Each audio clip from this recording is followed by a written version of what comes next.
ficar começando.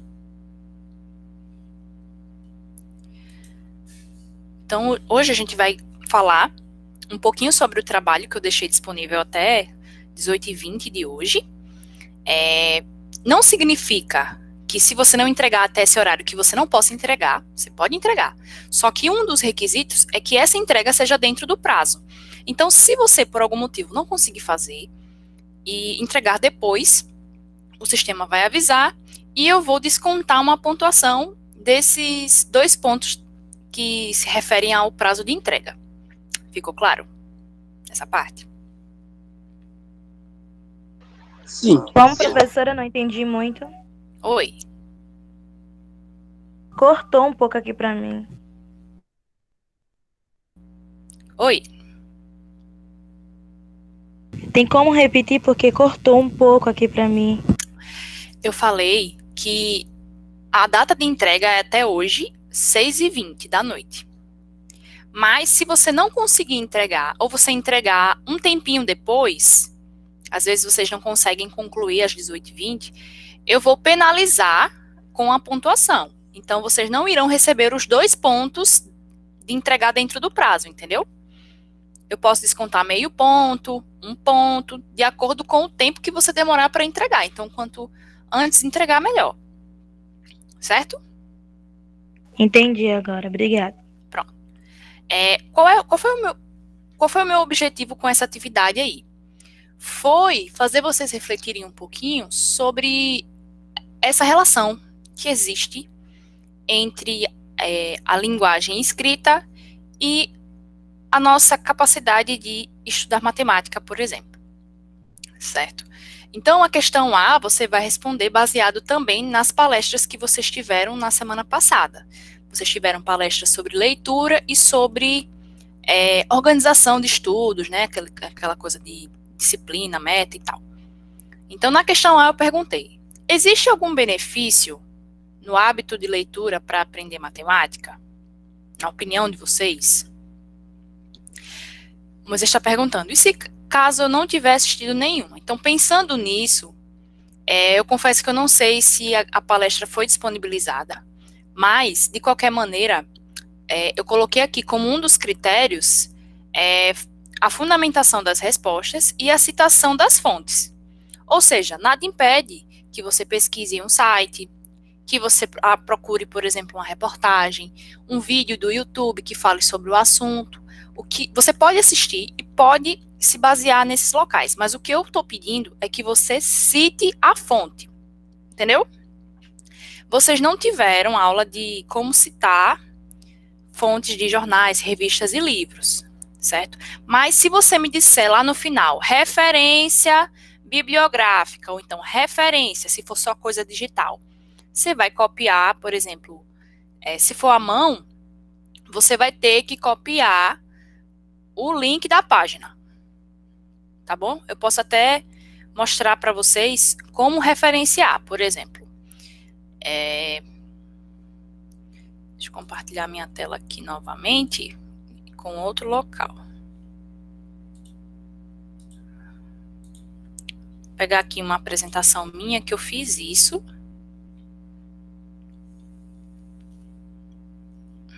Deixa eu só achar aqui.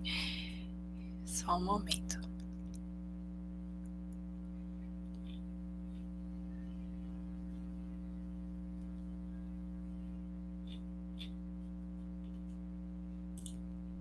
Eu vou abrir um artigo meu aqui, que é uma coisa mais fácil.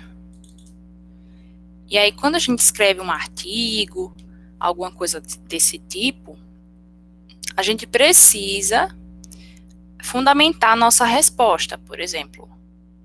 Tem coisas que são coisas que você acredita, né? Mas tem outras que são que você tirou visivelmente de algum lugar, ou você está baseando a sua argumentação em uma parte de um texto que você, sei lá, que você viu. Então, a gente cita essa fonte, entendeu? Aí, quando é um site,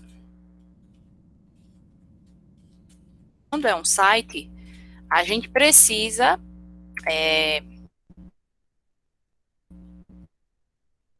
Dizer, muito importante. Se não, se configura como plágio. Já ouvi a palavra? Temida palavra.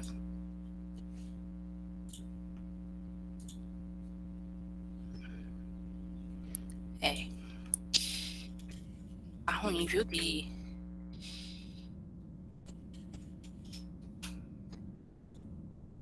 achar uma coisa minha aqui. Segura só mais um pouquinho, que eu vou mostrar como é que faz essa referência.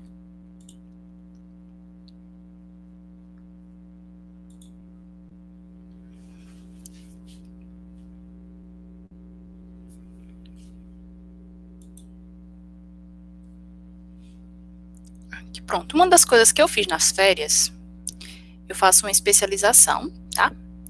E uma das atividades que a gente teve lá foi escrever um artigo. E aí, quando a gente escreve um artigo, a coisa é um pouco mais delicada. Plágio é cópia de um conteúdo que não é de nossa autoria. E quando você usa como seu, ou seja, você não cita que esse texto é de outra pessoa. Por exemplo, imagine que você faz um texto, uma poesia, um livro, e aí uma outra pessoa pega trechos do seu material e não cita você.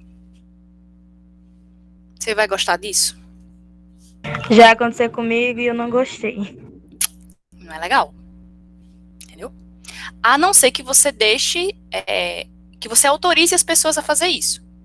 Por exemplo, se você autoriza que a pessoa reposte, que a pessoa modifique, isso também é possível. Aí a gente diz que isso é um texto aberto. Entendeu? Quem disponibiliza essa gravação é Tânia ou Dayana, articuladora.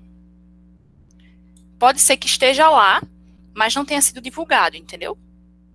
Mas assim, de qualquer maneira, vocês vão ter aula a tarde toda, então se você quiser fazer só se consultando outro local, você pode pesquisar, entendeu? Até porque as palestras, elas não vão falar especificamente de matemática. Quem assistiu a palestra percebeu. Então, eu criei uma atividade inspirada nas palestras, entendeu? Ou seja, então se a pessoa assistiu a palestra, então quer dizer que a resposta vai estar lá. Não, mentira. Você vai ter que fazer uma reflexão baseada nisso aí, no que você já entende, nas suas observações, nas aulas que vocês tiveram durante a escola inteira e em pesquisas, tá? Eu vou abrir aqui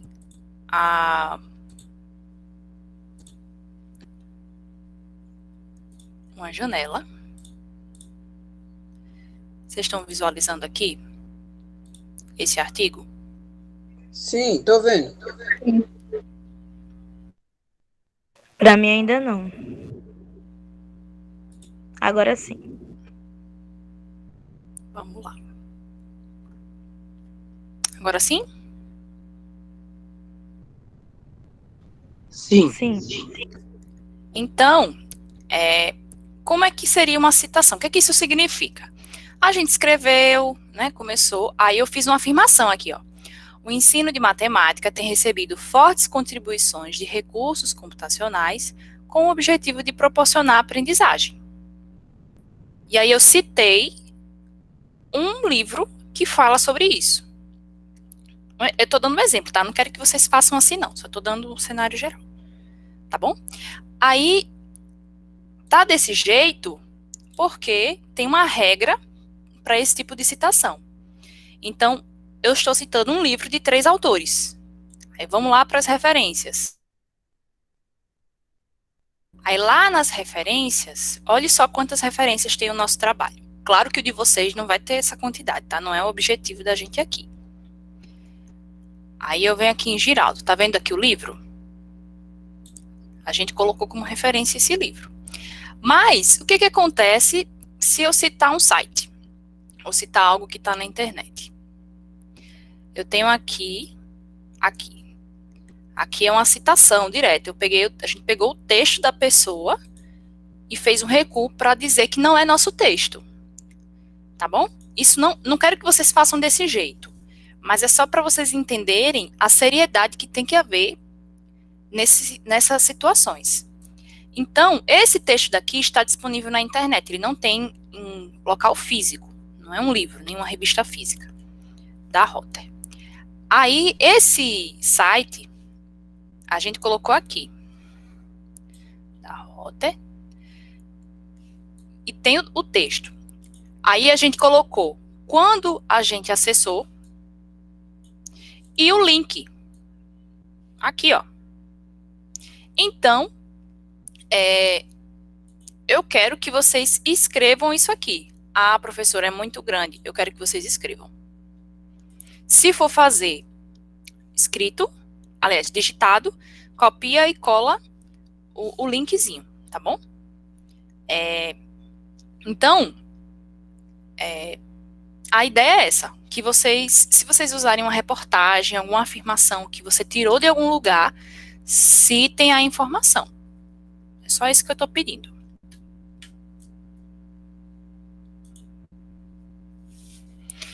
Vocês podem responder. Agora, se vocês quiserem, vocês podem responder com o que vocês entendem. Agora, se vocês não se sentem inseguros ou vocês querem fazer uma pesquisa melhor, e se você for realmente usar uma afirmação que não foi você que fez, por exemplo, vou dar um exemplo, tá? 57%, eu tô inventando isso, tá? Mas imagine que esteja lá. 57% dos jovens brasileiros gostam de matemática.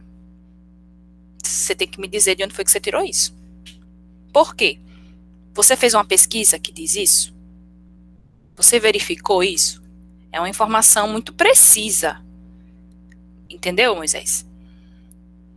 Por exemplo, uma coisa que é muito comum as pessoas falarem.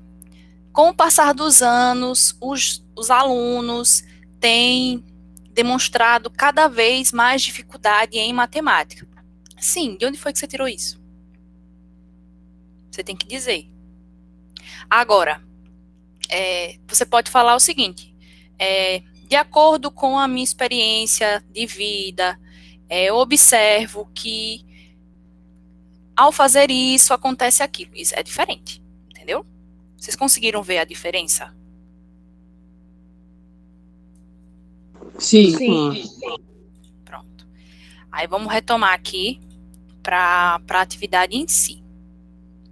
Lembrando que também não é para vocês fazerem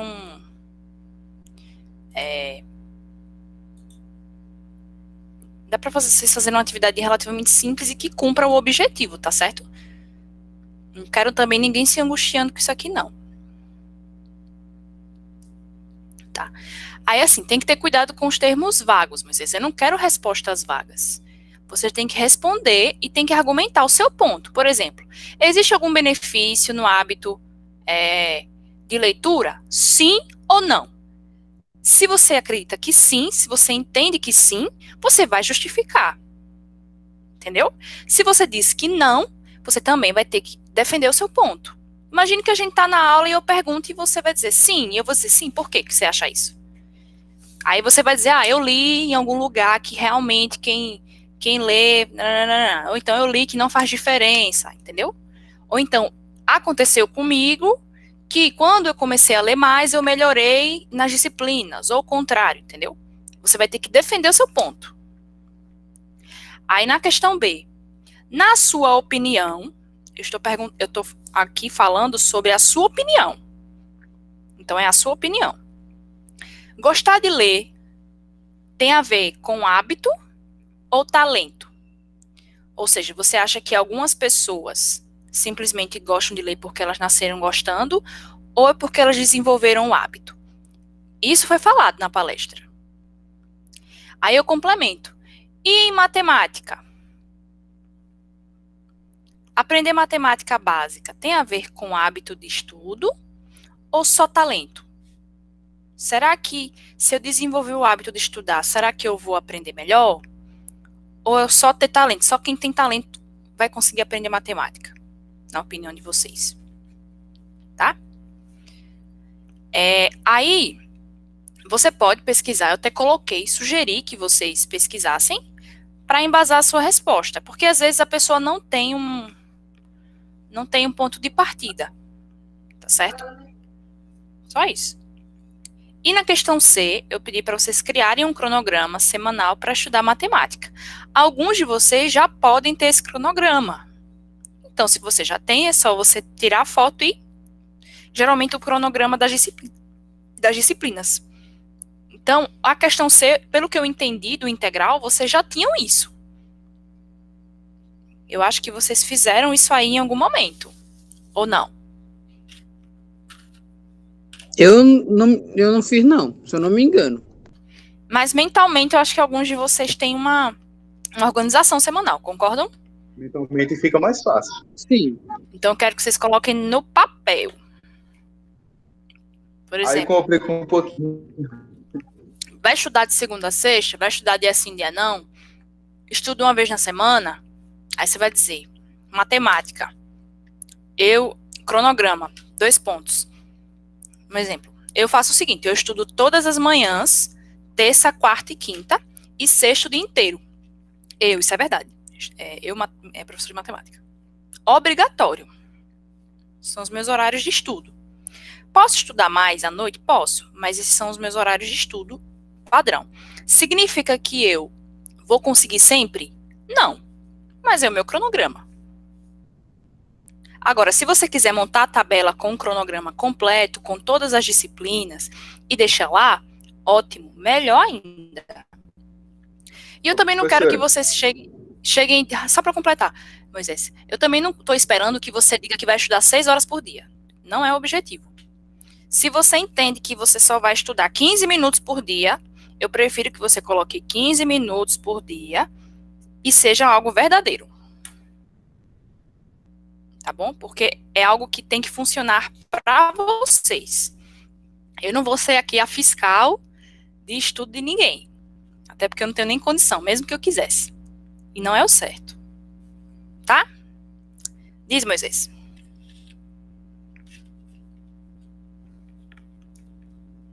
Pera.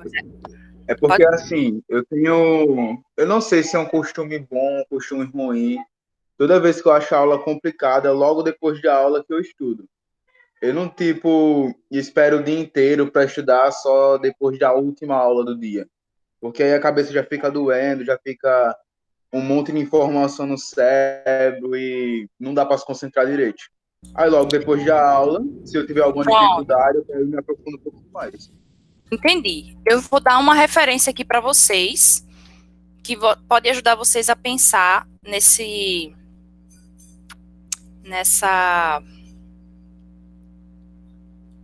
ideia. Essa teoria, ela é controversa, mas, em essência, para mim, ela faz bastante sentido. É chamada a curva do esquecimento. O que acontece? Eu vou tentar usar a lousa interativa aqui para vocês escreverem também. Ela tem um atraso, mas vamos ver se funciona, tá? Deixa eu abrir aqui para a internet funcionar melhor.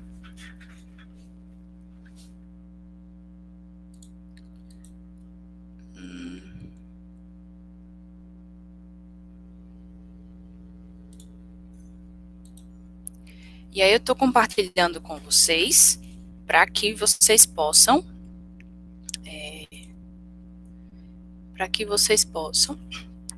participar da edição também. Certo? Eu vou parar aqui o compartilhamento do Google Sala de Aula, já eu volto para ele.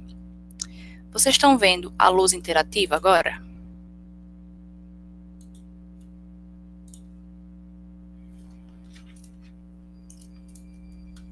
Eu não tô vendo nada. Nem eu. Entendi o que foi que houve. Só um momentinho.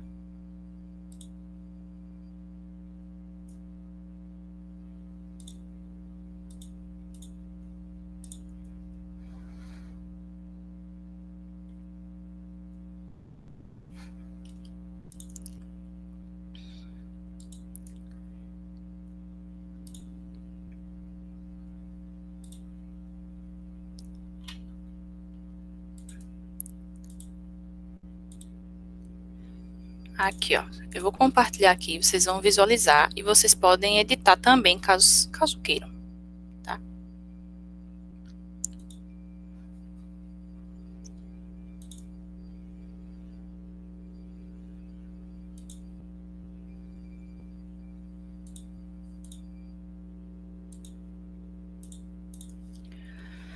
Acho que agora vai.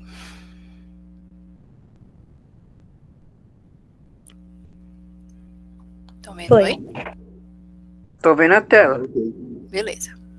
A curva do esquecimento é uma teoria que diz assim,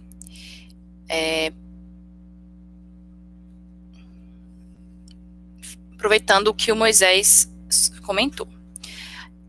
Aqui vai ser o momento zero, que é quando você estudou, né, viu o assunto. Aqui.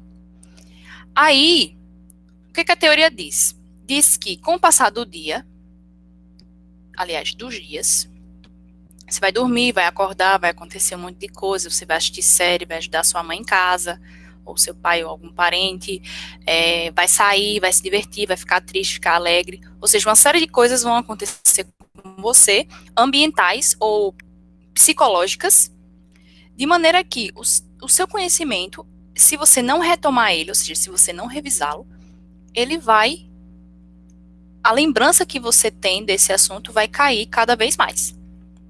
Isso é natural. Faz parte do ser humano.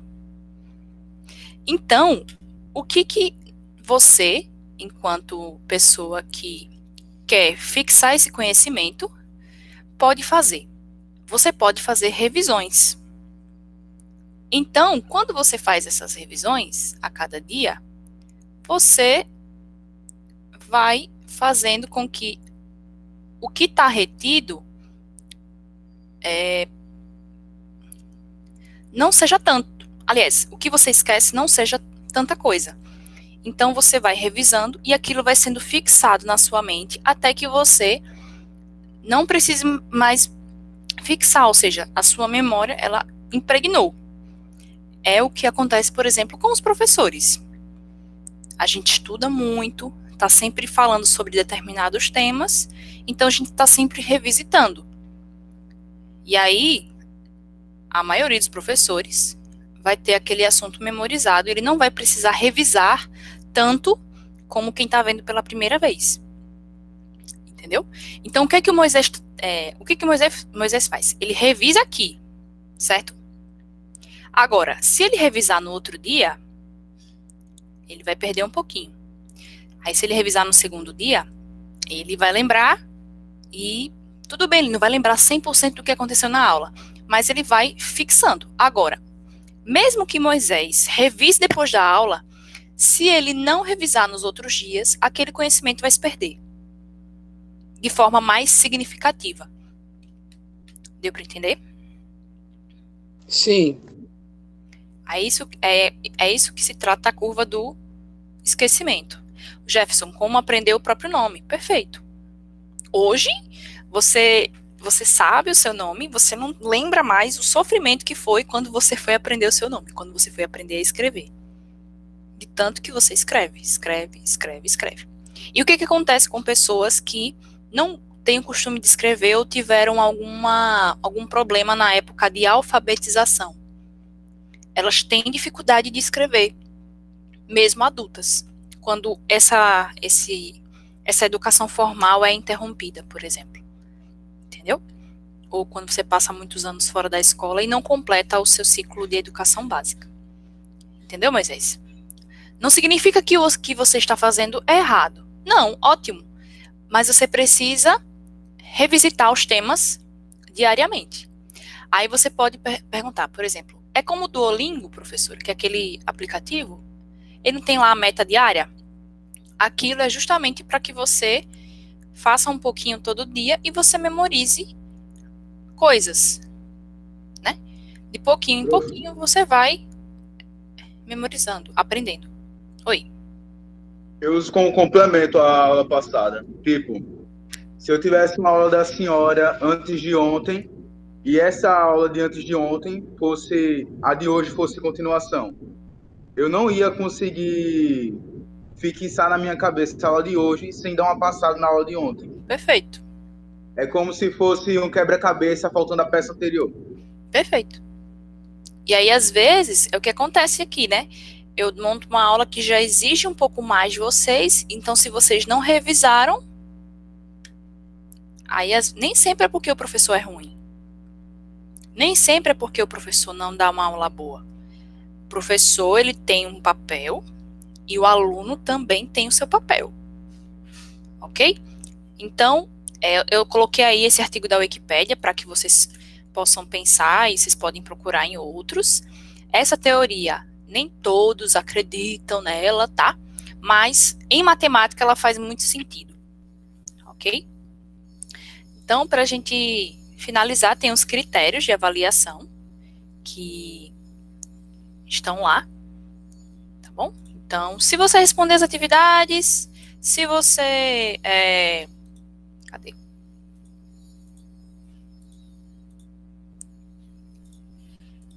Se você responder as atividades, se você... Cadê? Novamente. Se for organizado, tiver clareza na argumentação, você ganha 3 pontos. Ganha 3 pontos. Se você fundamentar as respostas, ou seja, se eu perceber que você falou de maneira convincente e usou adequadamente as suas referências, caso você tenha procurado, eu vou te dar 3 pontos. 1 ponto para cada questão. Se eu perceber que você pode ter citado, que você pode ter usado uma fonte que você não citou, aí você vai perder pontuação aqui. Agora, se você citar, beleza.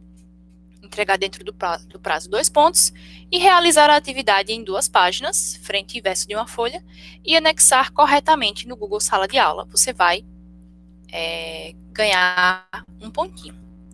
Ok? Qual seria o máximo de pontos que a gente conseguiria com essa atividade? Aqui embaixo, ó. 10 pontos. Professora, Mas não vai ser 10 na média não, viu?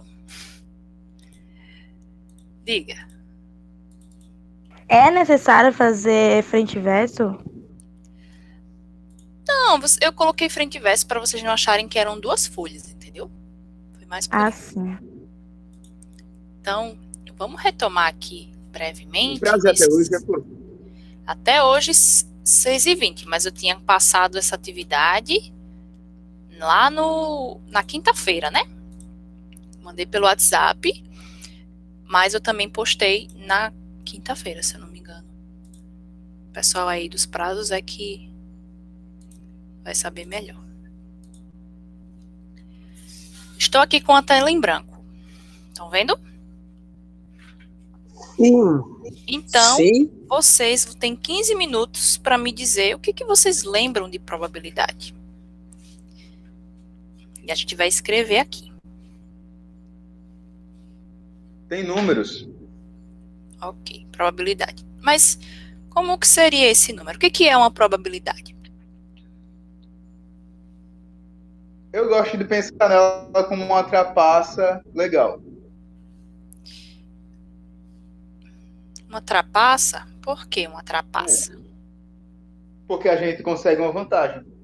Eu usando probabilidade, eu consigo ganhar dos meus irmãos em vários jogos que eu não ganhava antes. Vantagens em jogos, mas vocês acham que só tem aplicação em jogos? Tem aplicação em tudo. Não. Dá pra eu ver a probabilidade da minha mãe me dar uma bronca se eu desobedecer ela em tal coisa? Isso. E como é que você mede a certeza de que ela vai te dar a bronca ou não? Porcentagem? Certeza não dá pra ter. Exemplo, eu posso tentar enganar ela, só que eu dificilmente enganaria minha mãe. Tá bom, mas vamos lá. Diga uma coisa que possivelmente ela te daria uma bronca. A gente vai chegar em porcentagem já já. Dê um exemplo aí, gente, rapidinho. São Como é, tantas. Por exemplo, se eu não arrumar a casa, imagine que você tem essa atribuição. A probabilidade da minha mãe me dar uma bronca é 5%. Levarei bronca. Eu vou fazer aqui uma escala de 0 a 1. 0,5 vai estar aqui. Então, cada risquinho desse corresponde a 1/10. Combinado? Ok. Por que de 0 até 1? Por que eu estou considerando de 0 até 1, gente? Alguém pode me responder? Não é uma das regras da probabilidade? Perfeito. A probabilidade é um número que está entre 0 e 1. Estou cometendo um abuso de notação. A probabilidade de um evento A. Tá certo? Por que de 0 até 1 e não de 0 até 10? Porque os matemáticos, na época que construíram essa teoria, entenderam que fazer de 0 a 1 era um intervalo mais adequado, mais interessante para o que já havia construído de teoria da vida e para relacionar com outras coisas. Ok? Então, Moisés, de 0 a 1, qual é qual seria a chance da sua mãe te dar uma bronca se você não arrumar a casa? De 0 até 1. Pra ser sincero, 0,9, porque ela poderia chegar cansada e nem perceber, né? Certo. Então, Moisés aqui, 0,9. Eunilza, e você? Eu vou no mesmo, viu? Moisés. Lembrando que é de 0 até 1. Perceba que é uma coisa pessoal, né? É tenso aqui. Alguém acha que teria uma chance diferente que poderia contribuir aqui? Alguém aqui acha que não levaria bronca, que não faria diferença? Ou seja, a minha mãe Eu não... acho que minha chance seria 1. De 0 até 1 é? De 0 até 1. 1. 1? Vixe, meu Deus. 1 total, sim. 1. 1, com certeza. Tá bom, então, cadê aqui? Quem mais foi no 1? Gabriel. Foi o Jefferson ou o Jonathan que falou? O Jefferson e o Gabriel também.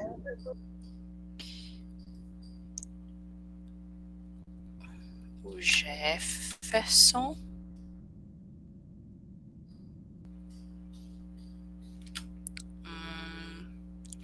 A Elisama. O Iago. Ou seja, o que significa esse 1 para vocês? Pela pergunta e pela resposta. Que eu ia levar uma bronca e apanhar com Que certeza. com certeza A chance máxima. a chance máxima. Ou seja, vai acontecer, é certo. Certíssimo. Agora eu, Milena, tá aqui de preto. A chance de eu levar bronca aqui em casa, porque eu ainda moro com os meus pais, pelo menos até o ano que vem, é 0,6. Eu vou morar aí, velho. Por quê? Porque eu trabalho em casa, eu faço um mestrado, eu faço uma especialização, eu trabalho, sou tutora na UFAL, então eu tenho muitas atribuições, e existem outras pessoas aqui em casa que podem colaborar para arrumar a casa, ou seja, a responsabilidade não é toda sobre mim. Eu preciso ajudar, mas se eu não ajudar, existem outras pessoas que vão fazer a parte delas, então essa bagunça não vai ficar tão grande. Agora, esse 0,6 significa que jamais eu levaria bronca? Não. Por quê? Porque isso é uma estimativa. É uma chance de acontecer. Além de tudo, tem 0,4 chance da senhora levar bronca. De não levar bronca. Essa é a chance de eu levar bronca. Troquei aqui as bolas. Né?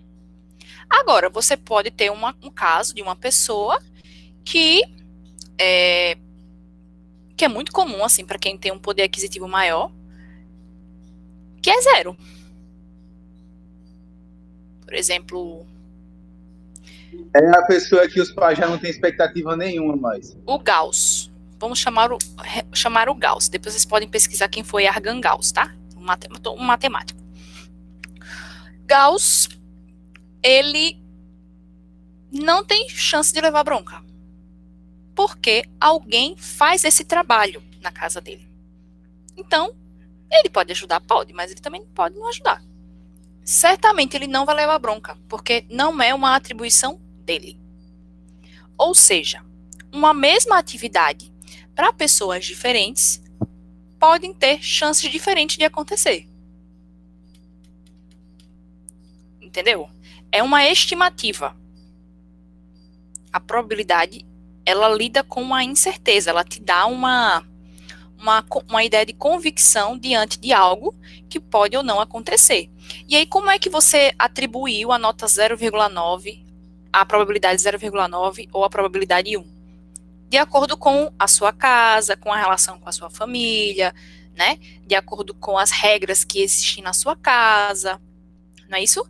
Às vezes você realmente é a pessoa responsável, e eu não estou dizendo aqui o que é certo ou o que é errado, não, tá? Nós temos realidades diferentes e temos famílias com acordos diferentes. É só isso que a gente está pontuando aqui.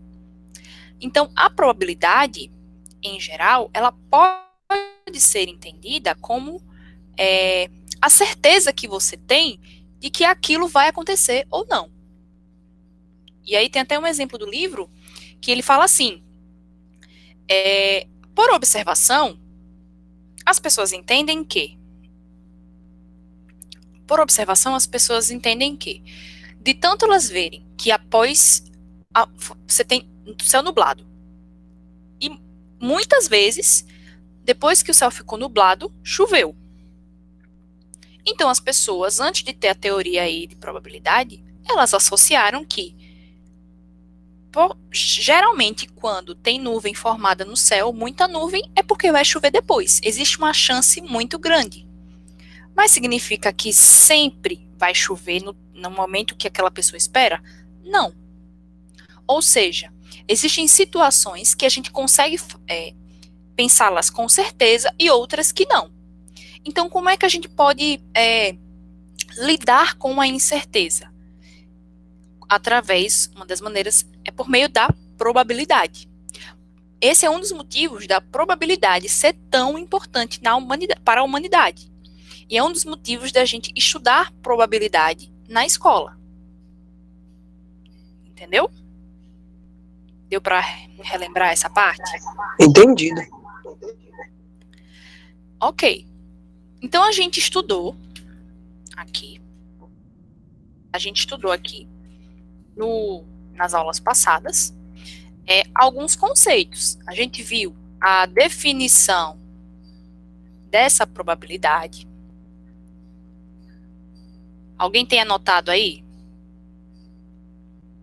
O que seria uma probabilidade?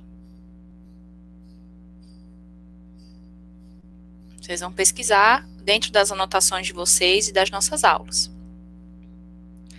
Segundo, a gente viu, né, propriedades, né? A gente viu que é um evento, espaço amostral,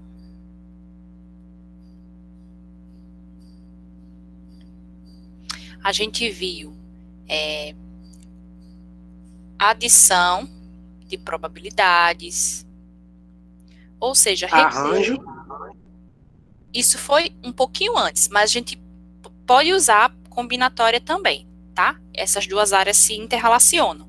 Na verdade, a análise combinatória, a probabilidade e a estatística, que vai ser o nosso próximo tema, se relacionam. Uma depende da outra. E o teorema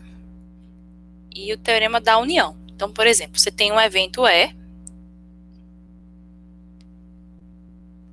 aqui, e você tem, por exemplo, melhor dizendo, Não é o evento. Você tem um espaço amostral E.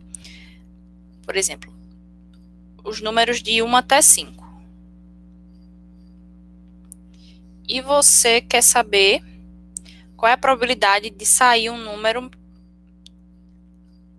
até menor ou igual a 2. Menor ou igual a 2. Eu vou chamar esse evento de A. Qual seria a probabilidade de sair um número menor ou igual a D? Ou igual a 2, se no meu total do conjunto eu tenho os 5 primeiros números. Como foi que a gente aprendeu a representar essa chance? Se eu for escolher aleatoriamente esses números. Qual é a chance de sair um número 1 ou 2? 40%. Vamos ver se é 40%. Como é que a gente representa? Vai ser o número no denominador dos elementos de E dividido, melhor dizendo, número dos elementos de A Cara, dividido muda para 35. pelo número de elementos de E. Então, A tem 2 elementos e E tem 5 elementos. Então, a chance dele sair é de 2 em 5. Se eu quiser saber em porcentagem, como falaram mais cedo, eu divido, né? 2 dividido por 5 nos inteiros não dá. Acrescento um 0 e 0, aqui no quociente. 20 dividido por 5 é igual a 4, porque 4 vezes 5 dá 20, ou seja, 0,4, ou os 40% que Moisés Eu propôs. acertei de primeira, sério? Foi, mas mais importante do que acertar é entender como faz. Não é isso? Então, eu quero que vocês revisem para amanhã tudo o que a gente viu até a adição de probabilidade. Por quê? Porque amanhã eu vou falar sobre probabilidade condicional. Ou seja, qual é a chance de uma coisa acontecer sabendo que outra relacionada aconteceu? Entendeu? Essa explicação da senhora ficou meio bugada na minha cabeça. Qual? Da condicional? Essa última coisinha que a senhora disse. Eu preciso que vocês revisem esses temas. Tá? Amanhã a gente não tem aula, quarta-feira? Não, isso tá de boa. A senhora deu uma explicação do que a gente vai aprender amanhã. Ah, Aí ok. ficou meio... Por exemplo, você tem... É um exemplo clássico, tá? Você tem 10 bolas vermelhas e 5 bolas azuis numa urna. Se a primeira bola que saiu foi vermelha, você vai tirar 2 bolas.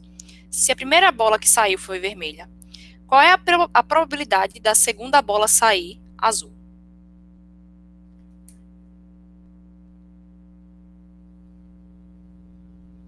Entendeu? É, 50%, mais ou menos. Aí a gente vai ver se realmente é isso. Tá? Existe um teorema que fala sobre esse caso. A probabilidade de sair um azul se saiu primeiro uma vermelha. Não é a mesma. 5 azuis e 10 vermelhas, né? Isso. Aí reduz, fica uns 25%, 30%, mais ou menos.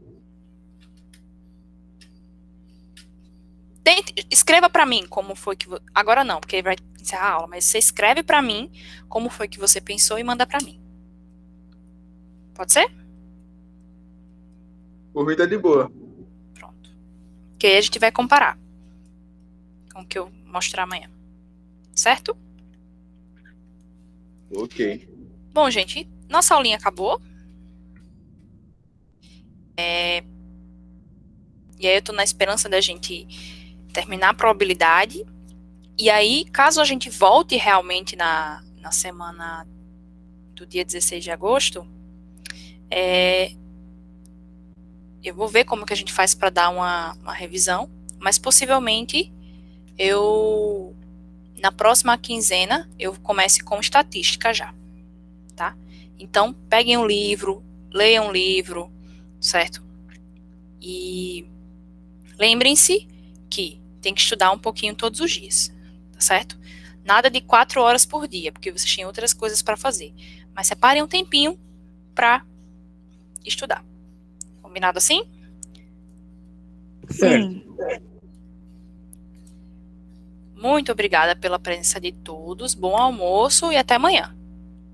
Até amanhã, Obrigada, prof. Valeu, prof. Até amanhã. Ok, professor, até amanhã. Tchau.